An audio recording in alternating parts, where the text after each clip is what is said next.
नमस्कार दोस्तों, मैं हूँ पूनम। मेरे चैनल में आप सबके स्वागत है गाइस। मैं वीडियो बनाती हूँ, आप सब देखते नहीं हो गाइस, बहुत तकलीफ होता है। आज मैं कथा करने लगी हूँ। जय माँ ब्रह्मचारिणी बराम देते ज्ञान, नवरात्रि के दूसर दिन सारी करते का ध्यान। शिव को पाने के लिए मैया बहुत भैरी, ओम शिवाय ओम शिव के बनी भवारी।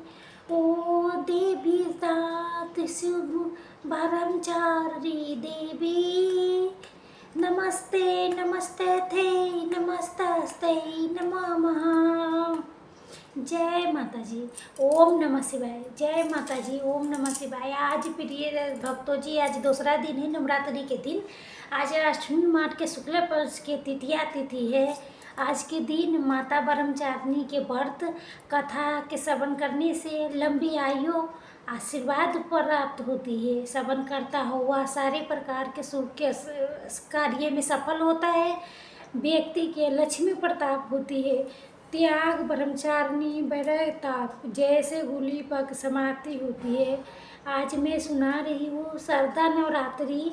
सुनने वाले माँ ब्रह्मचारिणी के बड़ी से अच्छा कथा पुरानी आप सब भक्तों को कथा के आप सब जरूर श्रद्धा और प्रसन्न चित्त मन से सुनिएगा।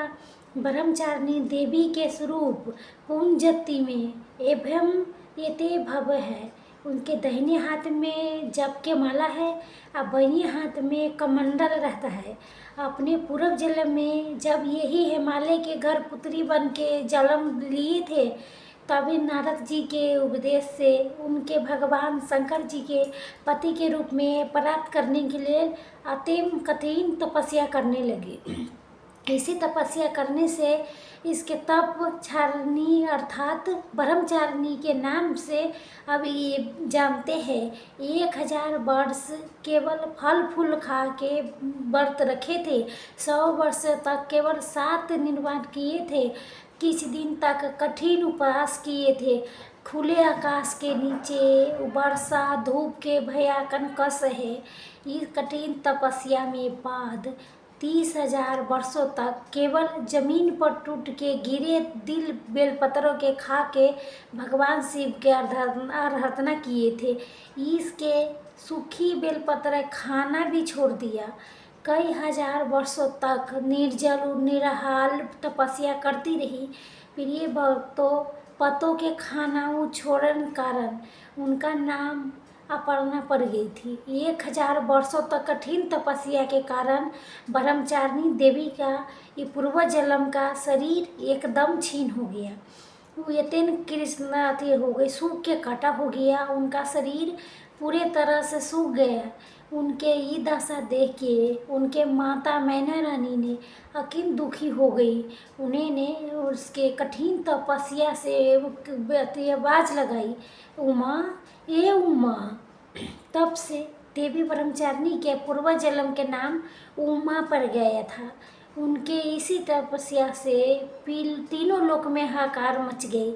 देवता, ऋषि, सिद्धकरण, मुनि सभी ब्रह्मचारिणी देवी के इस तपस्या से अभिभूत बतलाते हुए उनके आराधना करने लगी।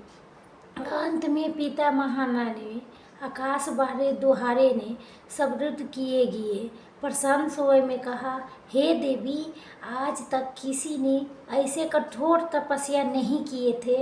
ऐसे तपस्या तुम्हें से शुरू हुआ था। तुम्हें इस पलाउती तिरु के चतुर्थ सराहना हो रही है। तुम्हारा मनोकामना पूर्ण होगी। भगवान चंद्रमौली ने शिव जी ने पति रूप में प्राप्त होगी।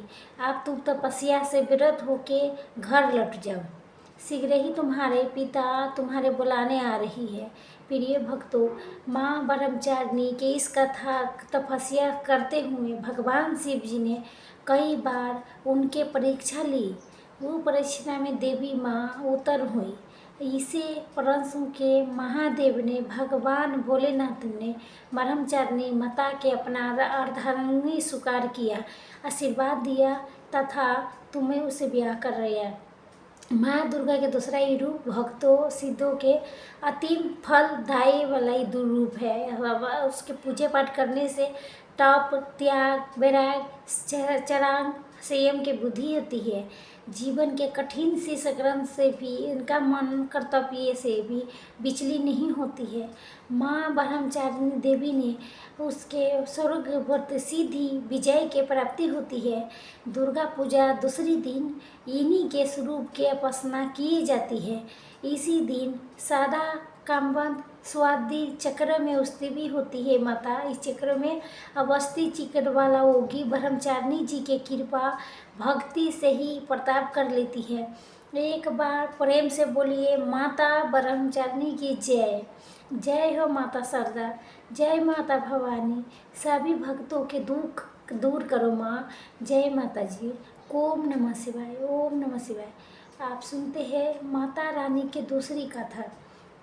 एक राजा एक रानी थी। बहुत दिन तक उसके कोई संतान नहीं हुआ था। बहुत जब तब करने के बाद कई साल बाद उनका एक संतान के प्राप्ति हुआ, पुत्र रूप में हुआ। राजा रानी ने बहुत खुशी से अपना राजपाट संभालने लगी। कई दिन तक ऐसे ही चल रहा था। देखते देखते देखते देखते 4-5 साल के पुत्र हो गया। एक दिन की बात है, रानी दोपहर में बच्चे के साथ सो रही थी। बच्चे के नींद खुल जाती है, उठ के बाहर के तरफ जाने लगती है। उसके बाहर जाने के नहीं दिया जाता था, तो माँ के सोता देख के उसके मन में बाहर जाने के, अपने उम्र के बच्चे के साथ उसके मन में खेलने की इच्छा हुई। वो छुप के बाहर चली गई। बाहर गए, खेलते खेलते खेलते बहुत दूर चली गई। किसी दूसरे गांव में जाके वो जा पहुंचा। इधर जब रानी की नींद खुली तो बच्चों के अपना पास ना देखे बहुत हैरान हुई। फिर बच्चे की खोजबीन शुरू किया गई। बहुत प्रयास करने के बाद सफलता हासिल नहीं हुई, अर्थात बच्चे उनका नहीं मिला। तो फिर राजा रानी दुखी हो गई। अब वो बच्चे उस गांव में ग्वाले के घर पहुंचा, तो ग्वाले ने उसके पता पूछा, तो ये है पुत्र, तुम कहाँ से आई हो? तो बच्चा ने अपने बारे में कुछ नहीं बता सका, क्यों बड़ा छोटा था और उसका कुछ पता नहीं था। तो केवल बच्चे के साथ खेलते खेलते वो दूर चला गया था। तो ग्वाला ने कहा था, जब ये बच्चा अपना नाम नहीं बता रहा है तो इसके अपने पास रख लो। जैसे तुम्हारा 2 बच्चे हैं वैसे ये भी तीसरा भी रहेगा। अब इधर ही ग्वाला के बच्चा ग्वाला के बच्चे के साथ खेलने लगा, घुलने लगे। कुछ दिन बीत भी गई। कुछ दिन उसका हाथ पर नज़र पड़ी ग्वाला के, तो देखा उसके हाथ पर किसी के नाम लिखा था। तो बच्चे ने से पूछा, पुत्र ये किसका नाम लिखा है? तो बच्चे ने कहा, ये हमारे पिताजी के नाम लिखा है। तो ग्वाला ने कहा, हम आपके पिताजी के नाम ढूंढते हुए घर पर चलेंगे। अब देखिए, इधर राजा जी ने शिकार पर निकल जाते हैं, तो रानी रोज़ अपने बच्चे के इधर उधर ढूंढती रहती है। माँ के हृदय था, वो दिन भर तड़पती थी अपने बच्चे की याद में। इधर उधर बाग बगीचे में ढूंढती थी, कहीं मेरा बच्चा के कोई संदेशा आ जाए। तो रानी यही सोच के इतने दिन बाद एक संतान हुई थी, मैं लड़खड़ाई, मतलब मेरे गलती से मेरा बच्चा गुम हो गया। तो यही एकदम निराश होके एक गांव में पहुंची। तो वहाँ उसने देखा कुछ औरतें मिल के देवी माता के पूजा कर रही थी। तो रानी भी वहाँ जाके बैठ के पूरे पूजा देखती है। अब पूजा के दौरान माता रानी के कथा के बहुत मन लगा के सुनती है।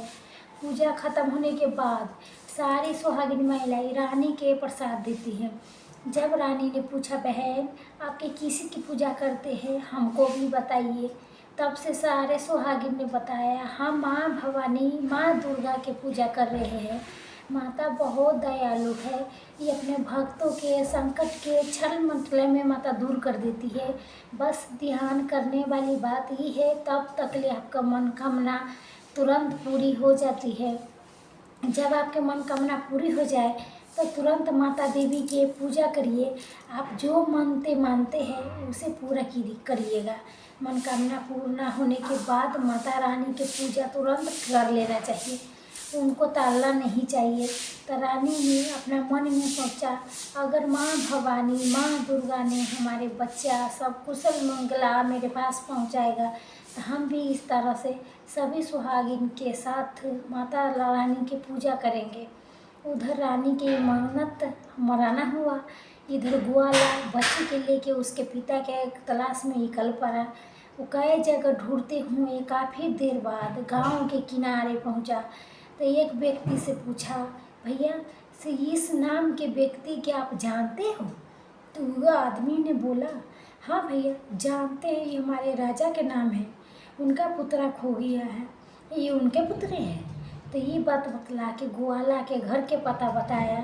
ग्वाला जब बच्चे के लेके राजा के द्वार पहुंचा, तो राजा रानी ने अपने बच्चे के देख के लिपट के रोने लगे और बार बार ग्वाला के धन्यवाद करने लगा। राजा ने पूछा, भाई इसका आपने कहाँ पाया? तो ग्वाला ने कहा, राजा साहब मैं बालक घूमते घूमते हमारे गांव आ पहुंचा था, तब हमें इसके गांव से पता पूछा तो बालक कुछ नहीं बता सका। तो एक दिन खेलते खेलते जब मेरी नज़र इसके हाथ पर गई तो उसका नाम लिखा था, उसी नाम के सहारे हमने इसके आप तकले पहुंचाया है। प्रिय भक्तों, रानी की खुशी की सीमा नहीं थी। राजा से कहा, रानी ग्वाला को खूब धन दौलत दे के विदा कीजिए, लेकिन ग्वाला ने कुछ नहीं लिया। कहा, जितनी खुशी आपके अपना पुत्र पाके उतनी खुशी मुझे भी है, मैंने आपको पुत्र के आप तकले पहुंचाया। अंत में राजा ने ग्वाला के धन दे के विदा किया। और रानी के तुरंत याद आया कि मैं माता रानी के मन्नत मानी थी, तो उनके पूजा करने के, नवरात्रि के व्रत रखने का। रानी ने राजा से कहा, हमने माँ दुर्गा के मन्नत माना है, नवरात्रि के व्रत रखना है, हम नवरात्रि के व्रत करेंगे। जब कोई स्त्री के निमंत्रण दीजिए, तुरंत माँ भवानी की पूजा कीजिए। रानी ने तुरंत माता की पूजा की, करने वाली सारे सामान इकट्ठे कर ली। जे माता रानी की पूजा सारे व्यवस्था की गई, सारे सुहागिन के मिल के माता रानी के विधि से पूजा किया। माता भवानी ने गीत गाया। जिन सुहागिन के माता रानी की कथा आ रही थी, उन्हें कथा भी, माता रानी की कथा भी सुनाई। अंत में सारे सुहागिन ने मिल के माता रानी की आरती की, उनसे प्रार्थना किया से, हे माँ, जिस तरह आपने मेरे संकट के दूर किए, वैसे ही जो आपको याद करे आपको उनके भी संकट तुरंत दूर कीजिए। हे माँ, आपका स्वभाव बहुत दयालु है, बहुत सच्ची है, बहुत कृपालु है। जय माता रानी। हे माँ भवानी, जिसका आपने रानी के बच्चों के आपस किया, उसके गोद भरी, उसके जीवन में खुशियाँ लौटाई, उसी तरह सारे माता सारे बहन को गहरा भरा गोद रखना, सभी के घर में सुख बहरव लाना। जय माँ दुर्गा। ओम नमः शिवाय। प्रिय भक्तों, अब आइए सुनते हैं माता रानी के, तारा रानी के माता के कथा। एक समय के बात है, माता रानी के एक राजा में मतलब दिन रात उसके पूजा अर्चना में लगी थी तारा माता के। तो किसी कमी नहीं थी राजा के, बस उनके बच्चे की इच्छा थी। सालों से बच्चे न होने के कारण राजा ने कुछ निराश रहने लगा।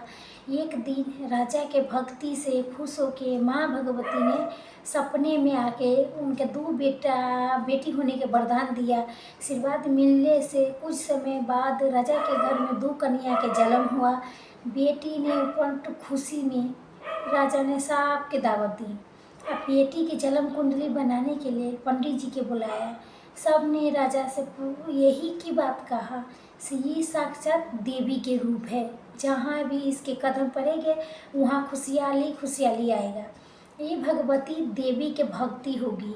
इतना सब कह के पंडित जी ने लड़की के नाम तारा रख दिया। कुछ समय बाद मंगलवार के दिन राजा के घर में एक और बेटी और पैदा हुई, जो उसके भी नाम कुंडली बनाई। जिस दिन उदास हो गई, राजा ने पूछा, उदासी के कारण पूछा। ज्योति ने बताया से ये लड़की आपके जीवन में खूब सारा दुख लेके आएगी। राजा ने ज्योति से पूछा, से आखिर में मैंने ऐसे कौन सा खराब कर्म किए थे कि इसने मेरे घर में जन्म लिया? ज्योति ने बताया, आपके दोनों बेटियां राजा इंदिरा के अप्सराएं हुआ करती थी। इसमें से सती बहन के नाम तारा थे और छोटी के नाम रुकम था। एक दिन ये दोनों मिलके धरती के सैर करने के लिए गए। दोनों ने ऊपर पूछ के एकादशी के व्रत रखा। छोटी बहन से कहा, हे आज एकादशी के व्रत है, से इसीलिए बाजार जाके कुछ ताज़ा फल ले आओ। लेकिन वहाँ कुछ खाना नहीं। रुकम बाजार ले गई फल लेने। फल लेके उसके मछली के पकौड़े देखी। वो झट से बस मछली के पकौड़े खा लिए, अपने बहन के लिए कुछ फल ले आई। रुकम ने पूछा तारा से, तो अपने लिए फल क्यों नहीं लाई? तो उसने जवाब दिया, मैं मछली के पकौड़े खा के आई हूँ। तारा ने गुस्से ने कहा, तुम पापनी हो, तुम एकादशी के दिन तुम मछली खा ली, से इसे खराब कर्म के लिए तुम्हें छिपकली बनने के श्राप देती हूँ। तो उसी जंगल में तारा के बहन छिपकली बन के रहने लगी। वहाँ एक जाने माने ऋषि गुरु गोरख भी ने अपने कुछ शिष्य के साथ रहने लगी। उनके शिष्यों में एक बहुत घमंडी शिष्य था। अपने घमंड के चलते उस शिष्य कमंडल में पानी भर के एकांत में बैठ के तपस्या करने लगा। तभी एक प्यासी गाय आ गया, उसमें सीधे अपना मुंह कमंडल में डाल दिया और पानी पीने लगा। पानी पीने के बाद जैसे ही गाय अपना मुंह बाहर निकालने लगी तो कमंडल उसके नीचे गिर गया और ऋषि के ध्यान भंग हो गया। ऋषि ने देखा से गाय पानी पी गई है और गुस्से में ऋषि ने गाय को एक चिमटे से पूरी तरह घायल कर दिया। इस बात की जानकारी जब गुरु गोरखनाथ के पड़ी तो तुरंत गाय के देखने के लिए गई। जैसे उनके गाय की हालत देखी वैसे ही उसने घमंडी शिष्यों के आश्रम से निकाल दिया। कुछ दिन बाद गौ माता के पर गए गिए अत्याचार से होने वाला पाप को कम करने के लिए उन्होंने एक यज्ञ करवाया। यज्ञ के बारे में गाय के चिमटे से मारने वाले घमंडी शिष्यों के पता चला। वो सीधे पक्षी के रूप धारण करके आगे पर आ गया। जहाँ आग होते थे भोजन में अपने चोंच से मोड़ा हुआ सांप डाल दिया। किसी के इस तरह के खबर के पता नहीं लगा। फिर ये होते हुए तारा से शराब मिलने वाला छिपकली रूपी रुकम देख लेती है। उसके मन में हुआ से इसके खा के सारे लोग मर जाएंगे। तो प्रिय भक्तों, सबके जान बचाने के लिए छिपकली बनी रुकम सारे सामने भोजन में गिर गई। लोगों ने छिपकली के खूब कोसा, बर्तन के खाली करने लगी। उसी वक्त भंडारा करने वाले के खाने में मोड़ा हुआ सांप दिखाई दिया। तब कहीं जाके सबके समझ में आया छिपकली सबके जान बचाने के लिए जानबूझ के भोजन में गिरी थी। एक छिपकली होने के बावजूद भी इतना अच्छे विचार होने के बाद यज्ञ में सारे महत्वपूर्ण के कहने हमारे छिपकली की मुक्ति के लिए प्रार्थना करनी चाहिए।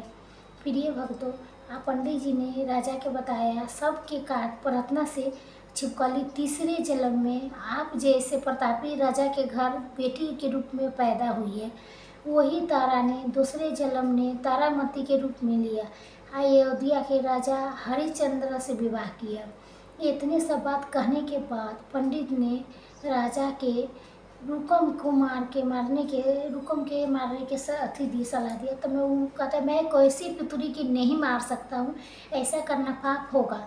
ज्योतिष ने कहा एक संदूक में सोना चांदी लगवा के उसके अंदर लड़की के रख देना और संदूक के पानी में बहा देना। वो लगा हुआ सोना चांदी देखकर लोग नदी से संदूक जरूर निकालेंगे और लड़की के जान बचा लेंगे। राजा ने ज्योतिष जैसा कहा जैसे ही राजा जी ने किया। सोना चांदी जला संदूक को एक देख के काशी के पास एक भिंगी ने उसका बाहर निकाला तो एक कोई संतान नहीं थी। इसीलिए उस संदूक के अंदर कन्या को पालने का फैसला किया। वो कन्या के भी पत्नी ने खूब प्रेम से पाला पोसा, रुकी नाम रख दिया। बड़ी होते हुए दोनों ने रुकू का विवाह कर दिया। रिकू के सासू माँ तारावती या राजा हरिचंद्र के महल में साफ सफाई के काम किया करती थी। कुछ दिन बाद रुको के सासू माँ बीमार हो गई, जिसकी जगह रुको वहाँ काम करने लगी। तारामती ने उसका देखा और पुराने जीवन के पुण्य के कारण पहचान लिया। उससे कहा तुम मेरे साथ बैठ जाओ। तो रुको ने बोला मैं तो अभागिन हूँ, तुम्हारे आपके साथ नहीं बैठ सकती। तब तारामती ने कहा, तुम पूर्व जन्म में मेरी बहनें थी, तुम एकादशी के वर्ष के दिन मछली खा ली थी, तब तुम्हें मैंने दंड देते हुए छिपकली बना दिया था। अब तुम्हें दोबारा मुनि से जन्म मिला है, तो इस जन्म में तुम माँ वैष्णो के माता पे वैष्णो के पूजा करके पुण्य कमा लो। माँ के पूजा करने से तुम्हारे सारी इच्छा पूरा होंगे। तारामती के बात सुनते हुए रुको माँ वैष्णो से एक बेटे के लिए प्रार्थना करती है। कहती है, अगर उसके मनोकामना पूरी हुई तो अपने घर में माँ वैष्णो के पूजा अर्चना जागरण करवाएगी। प्रिय भक्तों, माँ वैष्णो इसके ये प्रार्थना सुन लेती है और उसे एक पुत्र देती है। पुत्र की प्राप्ति के बाद रुको उसका देखभाल लाड दुलार में माँ वैष्णो देवी की पूजा करना भूल जाती है। तो ऐसा होते होते होते होते 5 वर्ष बीत गए। फिर एक दिन उसके बच्चे के माता निकल जाती है। तो बच्चों की ऐसी स्थिति देख के प्रश्न रुको अपने पिछले जन्म के बहन के तारामती के घर जाके उन्हें उस समस्या के बारे में बताती है। जब तारामती ने पूछा, से तुमने माता वैष्णो की पूजा अर्चना में कोई गलती तो नहीं की? फिर रुको के याद आता है, उसने माँ वैष्णो के तो जागरण कराने के प्रण लिया था। ये बात याद आते ही रुको के बहुत पछतावा हुआ। मन में माँ से कहा, ये माँ बच्चे के ठीक होते हुए मैं अपने घर में जागरण में कराएंगे। ये अगले दिन उसका पुत्र पूरी तरह से ठीक हो जाता है। तभी रुको ने माता रानी के मंदिर जाके पूजा के कहा, पुजारी के से मंगलवार के दिन जागरण करा दीजिए।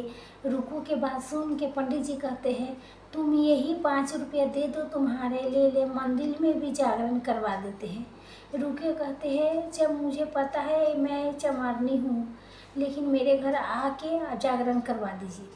माँ के किसी तरह के भेदभाव नहीं करती है, तो आप नहीं करना चाहिए भेदभाव। इस प्रकार में पंडित जी कहा से मतलब अगर रानी आपको जागरण में आती है तो मैं तुम्हारे घर आके जागरण करवाने के तैयार है। पंडित के बात सुन के रुको अपना बहन के पास तारामती के पास गई और तारामती के कहती है, सारी बात बताती है। रुको के बात सुन के तारामती जागरण में तैयार हो जाती है। इस बात को बताने के लिए रुको जब वो पंडित के पास जाती है तो पंडित जी बीच के बात के सेम नामक सुन लेती है। फिर वो राजा हरिश्चंद्र के जाके सारी बातें बता देती हैं।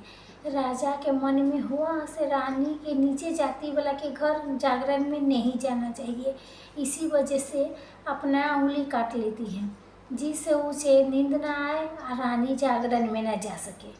जब जागरण के समय होता है तो तभी राजा को जागते हुए देख के रानी मने मने माँ वैष्णो देवी से प्रार्थना करने लगती है, हे महाराज को नींद आ जाए, महाराज की नींद आ जाएगा तो मैं जागरण में जा सकती हूँ। रानी के प्रार्थना कुछ देर होते ही राजा की नींद आ जाती है। फिर रानी तानाबाती ने चली गई और खिड़की में रस्सी बांध के रुको के घर चली जाती है। रस्सी से उतर के रानी के रास्ते में रुमाल एक पाई के पैर गिर जाती है। इधर कुछ वक्त बाद राजा हरिश्चंद्र की नींद टूट जाती है। तो नींद टूटने के बाद रानी के अपने पास न देख के राजा ने उसके तलाश में निकल जाती है। रानी के ढूंढते ढूंढते रानी के रुमाल पायल रास्ते में मिलती है। रानी की चीज़ अपने साथ उठा के राजा जागरण स्थल पर जाती है। एक जगह चुपचाप बैठ के जागरण सुनने लगती है। माँ वैष्णो देवी के जयकारा के साथ जागरण खत्म होता है और सभी के प्रसाद दिया जाता है। तभी रानी ने अपने हिस्से के प्रसाद को झोली में डाल देती है और रानी के ऐसा करने पर लोग उनसे पूछते हैं, कोई प्रसाद क्यों नहीं खा रही है? अगर आप प्रसाद के सेवन नहीं करती है तो जागरण में आई भी लोग प्रसाद नहीं खाएगी। तब रानी बोली, वो प्रसाद राजा के लिए था, आप मुझे प्रसाद दीजिए, मैं अपने लिए भी प्रसाद खाऊंगी। सबके सामने प्रसाद खा लेती है। रानी के प्रसाद खाते ही जागरण में सारे भक्तों प्रसाद खा लिया। इसके बाद रानी महल के लिए निकल जाती है। तभी रास्ते में रोक के पूछती है, तुमने नीचे जाति के घर प्रसाद खा के खुद को मतलब वो नीचे जाति के बन गई हो, से आप तुम मेरे उससे पवित्र करना चाहती हो, से तुम्हें मैं अपने महल में नहीं ले जा सकती। ये बोलते हुए राजा रानी के झोली के देखता है तब उसके प्रसाद की जगह गुलाब के चंपा, अलेक जैसे फूल, कच्चा चावल, सुपारी दिखाई देती है। तभी चमकदार के देखते ही राजा हैरान हो जाते हैं। फिर राजा ने चुपचाप रानी के अपना साथ लेके महल पहुँचे। वहाँ रानी बिना किसी के चीज़ बताए राजा के सामने दीपक जगाई, हैरान कर देती है। फिर रानी बोली, हे महाराज, माता के दर्शन के लिए बहुत बड़ा त्याग करना पड़ता है, इसीलिए अपना बेटो रोहित के बलि देनी होगी, तभी माँ दुर्गा आपके साथ साथ दर्शन देगी। ये सुन के राजा के मन में माँ के दर्शन की इच्छा होने लगी, जिसके राजा ने अपना पुत्र के बलि दे दी। बलि देने के बाद माँ दुर्गा ने सिर पर सहार से सामने आ जाती है सिर पर। उन्हें देख के राजा अंदर के काफी खुश हो गया। माँ दुर्गा ने तुरंत राजा के बेटों के जीवित कर दिया। ये चमत्कार देखते ही राजा हरिश्चंद्र ने खुश हो गया।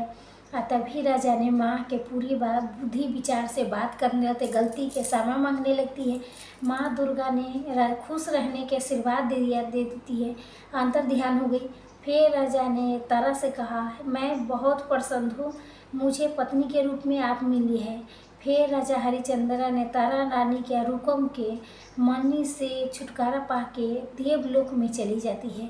प्रेम से बोलिए जय माता, जय माँ अम्बे, ओम नमः शिवाय, ओम नमः शिवाय।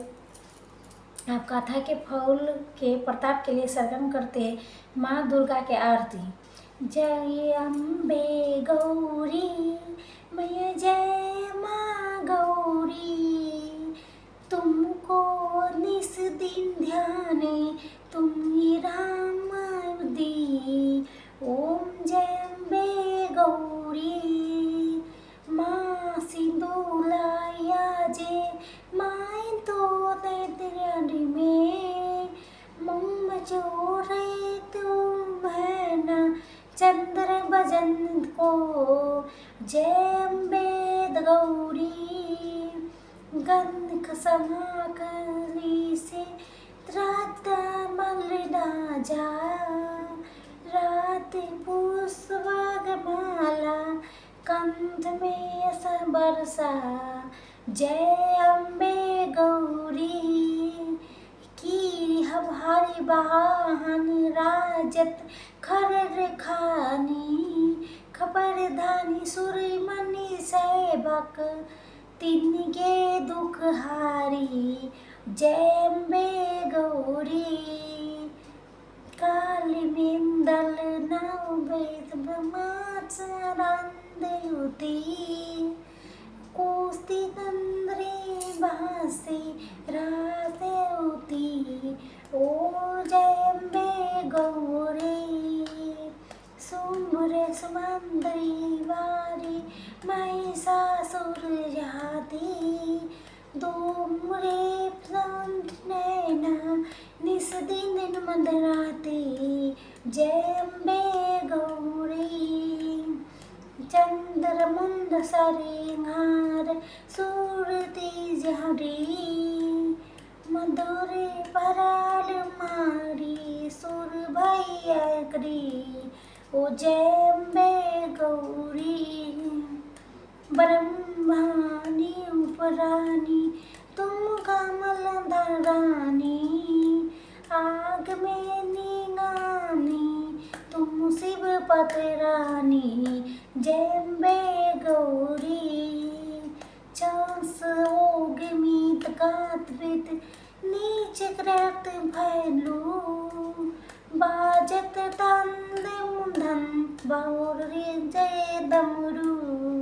जय अम्बे गौरी तुम ही त जग के माता, तुम ही करदा, बात को सुख हरता सुख संपत्ति पाता। जय अम्बे गौरी भुजाचार्य तू बात सुबुद पर रुभारी, मन फल पावत शिव करे नारी। ओए जय अम्बे गौरी कंत चंडाल विराजे अगर पुरगा पाती, श्री माँ तुम राजत गुरंद सोती, जय अम्बे गौरी। ये अम्बे जी क्या रहती, जो कोई नर गावे, कहत शिवानंद स्वामी, सुख न संपत्ति पावे, जय अम्बे गौरी। प्रेम से बोलिए अम्बे माता की जय। जय माता दी।